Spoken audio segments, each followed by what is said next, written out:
Ako galing lang sa Tigalan, Aurora. Yan, palakpakan po natin ang ating mga bisita mula po sa Gingalan, Aurora.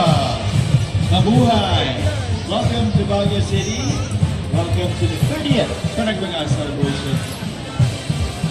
And right behind them, we also have our sister city from San Jose, Nueva Ecija.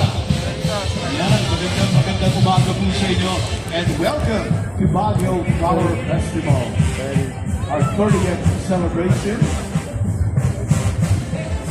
This is another milestone for Panagbaga kasi siyempre, alam naman natin yung beginnings ng Panagbaga, no? Bakit nagkaroon ng Panagbaga?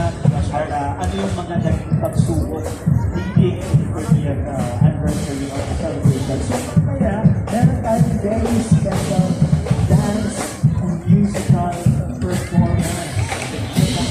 Mula sa iba't ibang school dito sa Baguio City. They will encapsulate the story of Panagbaga into well-minutes. Kailangan nabangan yan ng ating mga bisita. Kaya, kami ang concept natin at mga bisita mula po sa Ligang ng mga Barangay. Palakpakan po natin sa ladies and gentlemen. Po ang ating mga districts representatives by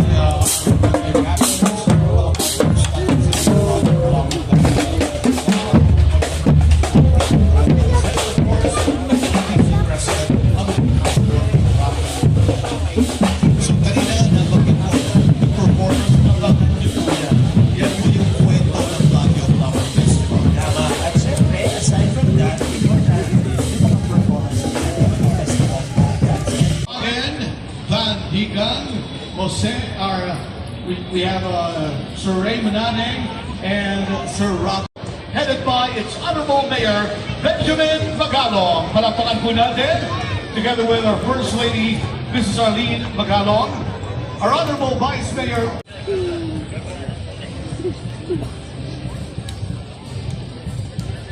Right behind the Philippine Military Academy Band, we have a board.